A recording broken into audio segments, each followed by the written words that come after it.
Our senior superintendent, Franklin Orofino, for the introduction of our speaker. Ladies and gentlemen, still engaged fellow firefighters, good morning.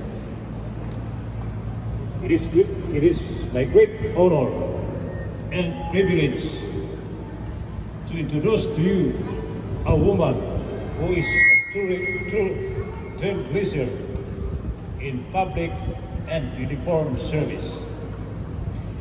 She was journey from humble beginnings, set off as a candidate soldier in the armed forces of the Philippines, displayed unwavering dedication and commitment to serve our country up to her current role as the Regional Director of the Bureau of Fire Protection, Region 3, is nothing short of inspiring. This humble person was born under the zodiac sign of Gemini in the beautiful town of Bohol, Zamboanga, Sibugay. She demonstrated her resilience and determination from an early age as she graduated from both primary and secondary education as an honor student.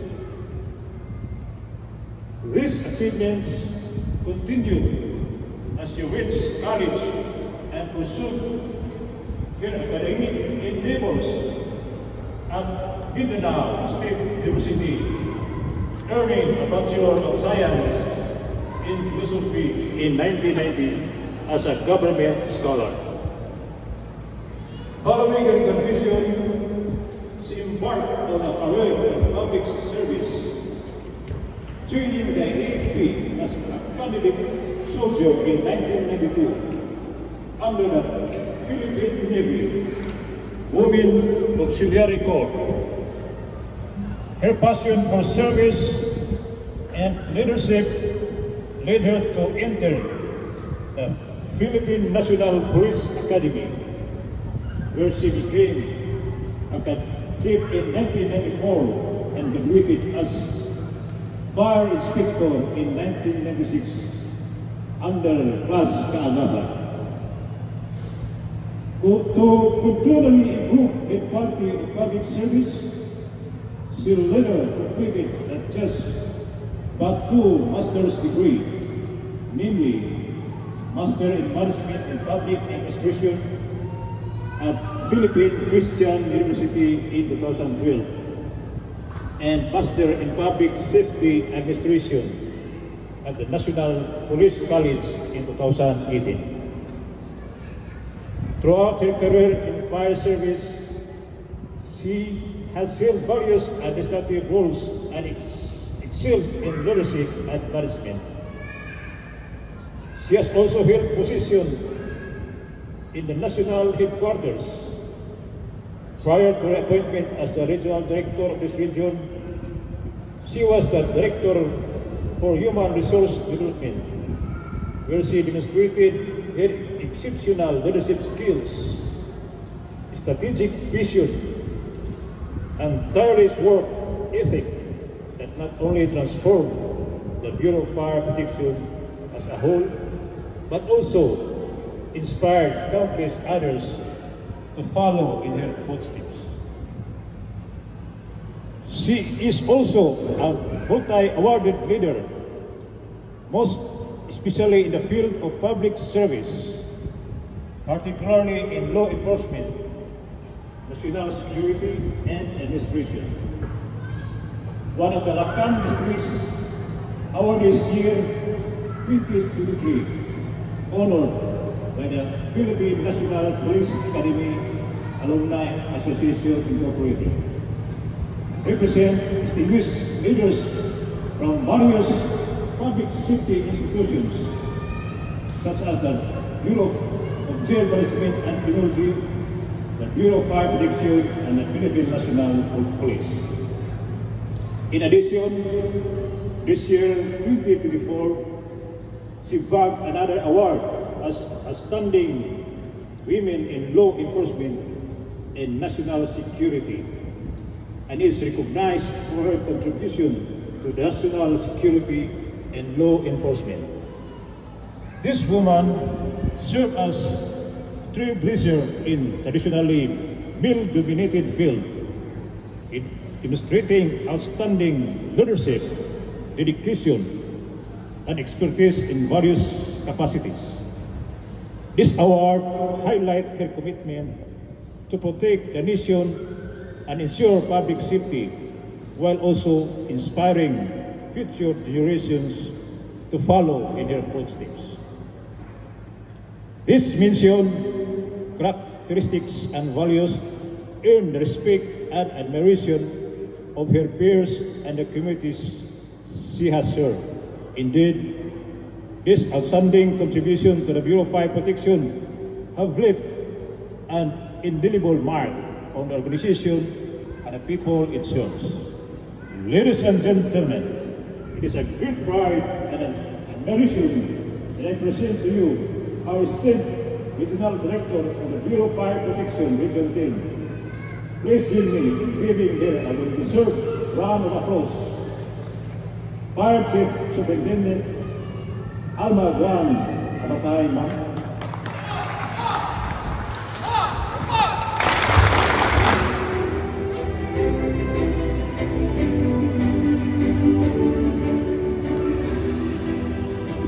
Thank you for that introduction. Before you will take your seats, Company Commander, Battalion Commander, Biscoman Aliscopia.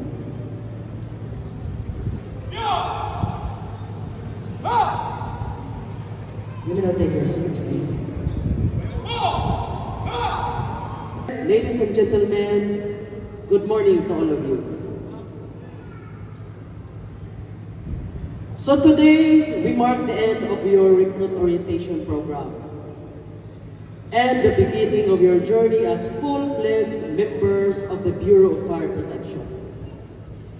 You are no longer just recruits. You are now part of something greater. You have earned the right to wear our flags, to carry our mission, and to uphold the values that define our beloved Bureau of Fire Protection. Throughout your training in the Recruit Orientation Program, you have been challenged physically, mentally, and emotionally. Though it is a short-term program, you still have to go to your basic recruit public safety course, which will cost you 4 months, no, of basic training. But your 45 days is compacted with all those necessary skills, values, and knowledge that is wanting in order for you to serve effectively the public. You have learned the skills and knowledge necessary to respond to emergencies, protect lives, and safeguard property. But beyond those trainings, I would like you, my dear trainees, to remember something. No? There is a value that I want to emphasize today in this graduation of yours.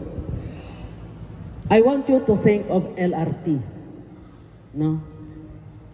Popularly, LRT is one of our accomplished means of transportation in the Philippines.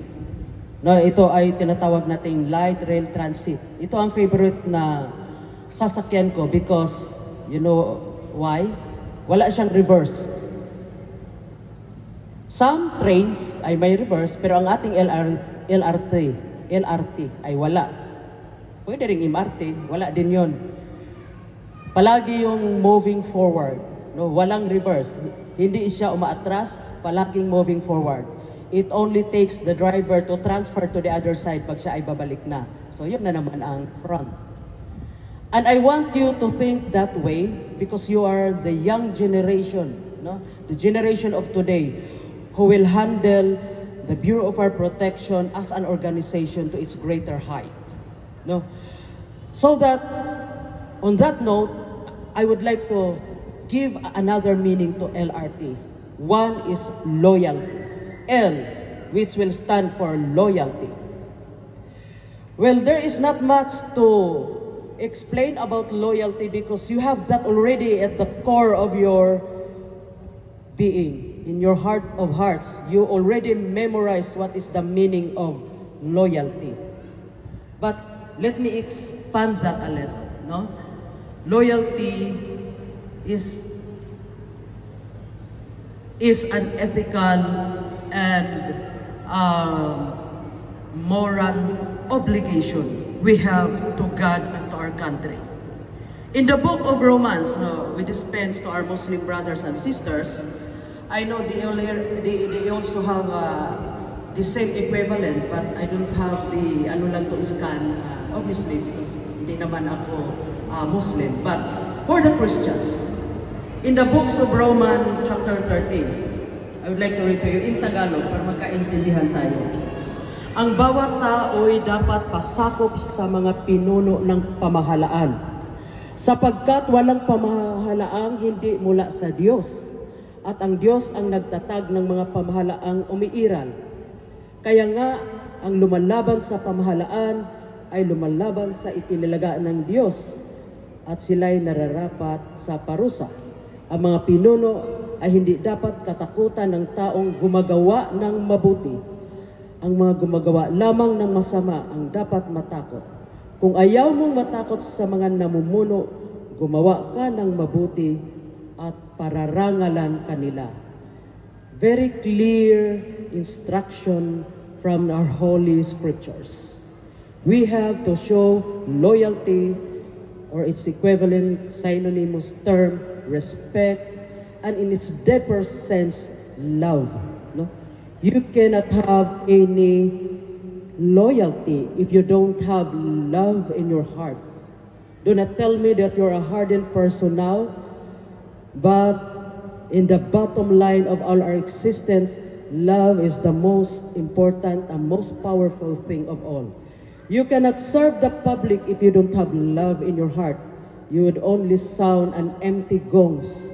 If you will keep repeating your instruction, giving orders, barking things to people, to your family, to your colleagues, but you don't have love in your heart, you would just sound just like an empty gong. Then let's move to the next term. R. This is for resilience. Pagtatyaga. You have to make sacrifices while you are in the organization and serving the public. It's not at all times that you will get what you want. It's not at all times that you will say what you think and do what you desire you wanted to do. No? There are times that you will cross border if you will not be considerate to other people. There are times that you will commit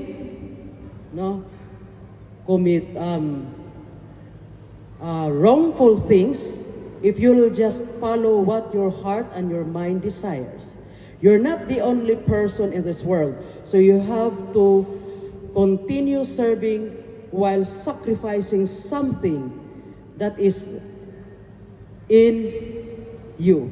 No, do not think that all the time you are the privileged one. Do not think that life is a bed of roses. This life, ladies and gentlemen, is a testing ground for us to test our prowess, to test our being, to test our person. We have to undergo some rituals, some trials, tribulation, mapait na karanasan. But it is in the going up and going down that you will become who you are. In the future, those who cowers in training, those who cowers in the testing time will really never get successful in battle. No? Cowards complain before the battle, but heroes stand silent after the winning. Remember the difference, ladies and gentlemen. Resilience, then we can also go to respect. We can also give submissiveness sometimes, no? Sacrifice. So maraming connotations itong R natin. But the most important thing to consider is you have to sustain, to survive, to adjust, to be humbled when times of humbling calls for. No? You have to be proud when the times of being proud calls for. Just like also in the saying of the scriptures, there are always time for everything. A time to be born and a time to die. A time to be happy and a time to be sad. A time to sow and a time to plant and a time to sow. No? A time to invest and time to profit. Dinagdagan ko lang, pero wala yun. No? So, let us proceed to the next letter. T. LRT. The next letter is transform. Transform yourself. Travel farm. To go. To fly. To elevate. To move forward. T. You have to transform yourself from being your old self to your new self, which is more now, more professional, more responsible, more loving, more reliance, more helpful, and all those positive traits that you would want to become in the future, that you imagine you have now your 1 in a million chance to improve yourself. Transform, which means it is not all time that you are square. It is not at all times that you are round. You are triangle. Kung ang sisidlan ay bilog, you have to be bilog. Kung ang sisidlan ay triangle, you have to be triangle. What I mean to say is that you have to be flexible in rendering public service. Because if you will just follow by the rules, there are a lot of rules that intelligent mind have not yet discovered.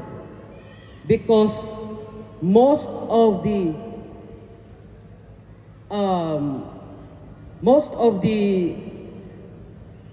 fair and justified and equal rules is only written in the heart. It cannot put into words. So kaya may tinatawag tayong discretionary power, and that connotes to the power of man to have this still, to have this freedom to choose what is wrong or right, which is anchored again in the most powerful entity that makes us human. You have that in your heart. You have the discretionary power, no, to choose what is wrong or right as you journey in your career. Choose that wisely. Choose that in accordance to the conscience that you have when you are brought up by your parents. Choose that in accordance to the truth that you learn when you are in your learning and growing years. And when you are now engaged as a responsible adult, use that discretionary power, that common sense, no, that will freedom to choose from right or wrong in delivering your purpose as a public servant. Choose what is right in accordance to your conscience. Hindi ko sinasabi na hindi kayo pwedeng magkamali. We can commit mistakes every now and then. But it is the heart who is humbled by that mistake, who says sorry, stand again, and fight himself, no? Not fight the society, to make himself worthy of the trust and confidence this government, the people, his family given to him. Then that is the man we are looking for in this organization. The man who is willing to change, who is willing to fly high, who is willing to move forward in order not only for the Bureau of Fire to succeed as a reliable, resilient organization, but as a country, as a whole, we can grow as a people. Ang problema ngayon ng mga Pilipino is the feeling of contentment, the feeling of submissiveness without reason. No? Yung okay na yan. Pag nakaraos lang, okay na tayo. Oh, bahala na dyan. Basta mairaos lang yan. Okay na. Ladies and gentlemen, that's the serious manifestation of laziness. That's a serious manifestation of laziness. If you are given a task, for the longest time, I always repeat this, make your task as if you will be a graduate of something like a summa cum laude. Perform your task to the fullest. Perform your task as great as possible as you will know, as you consider. Just like you graduate a summa cum laude.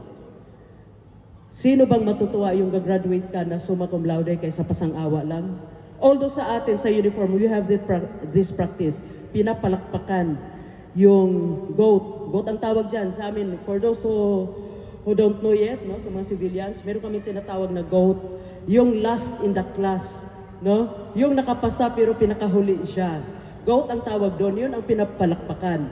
Kasi hindi kaya madali maging ganon, no? Isang point lang pwede kang malaglag, hindi ka nakasali.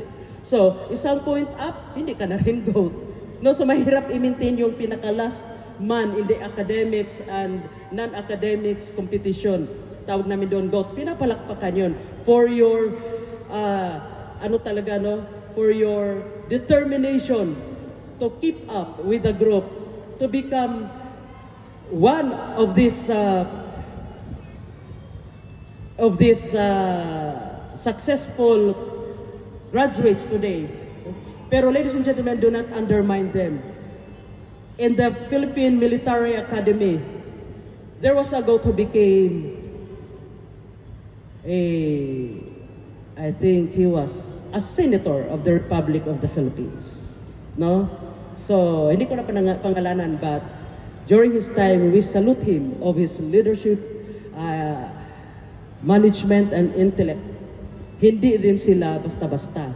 So, we are not saying this to undermine anybody, but that we recognize that the decision, the package of that person in order to be one of these successful graduate today, this morning. So, with that, I want you to always remember that when choosing between pasang-awa and to be cum laude, bakit hindi tayo pwedeng maging cum laude? What is in there, no, that we cannot cope up? Like, nandun pa ako sa Manila, ang hirap pumasok sa University of the Philippines. Gusto ko sanang mag-masters doon, pero hindi talaga nabigyan ng chance. Iniisip ko, what is there in UP students that we cannot tackle? Bakit sila talaga naging UP student? So, nilipat ko yung aking mga ambisyon. Hindi na lang ako mag-UP kung di ko makuha. But there are other universities na pwede. So, pumasok ako sa PNPA. No? Although, PNPA is another discipline, but then it's still the same prestige. It has the same prestige that other prestigious university possess. So, ganun lang. While still young, you have to venture out, you have to dream high, no? And you have to struggle on that dream. Walang tatamad-tamad dapat sa ating serbisyo. I would like to also congratulate the parents at this juncture, the family members who participated in the success of these trainees. You are the strength, the wings beneath their wings. You are the reason why they became what they are now. No? So, from the bottom of my heart, thank you for giving your family members to us, letting them join the Bureau of Fire Protection, and I hope you will be there always to support them as they journey in their career as public servant in the Bureau of Fire Protection. You are a very significant contribution and significant member of their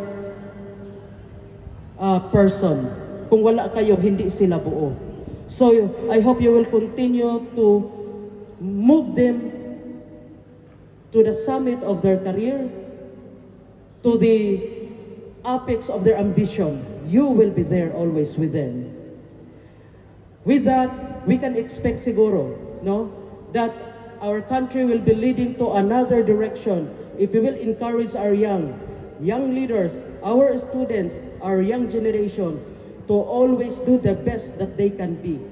Hindi tayo ngayon magiging compliant lang, but be the best that we can be. Now, the road ahead is long and demanding, but I have full faith that you will carry the torch of the Bureau with integrity, loyalty, steadfastness, resilience, and moving forward. Let us work together to ensure that the Bureau of Fire Protection continues to stand tall, serving as a beacon of safety and protection for our people. Thank you, and may you always stay healthy and with all the time be God-fearing public servants. May God bless us all. Thank you.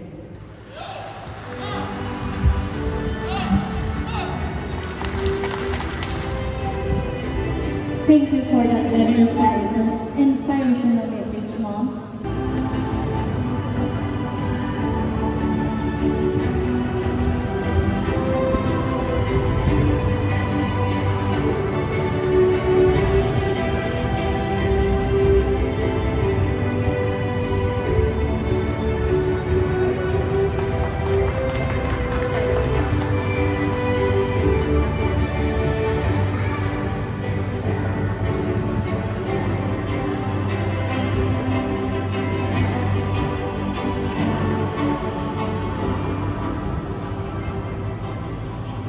Please all rise for the singing of WFP hymn.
Ladies and gentlemen, the exit of callers.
that concludes recruitmentation program class number 2024-02 class Makassar graduation ceremony. Congratulations. This has been FO1 with Elby Invite And FO1 Dr. Great A. Ora, your Your Master of Ceremony. Thank you and once again, good morning.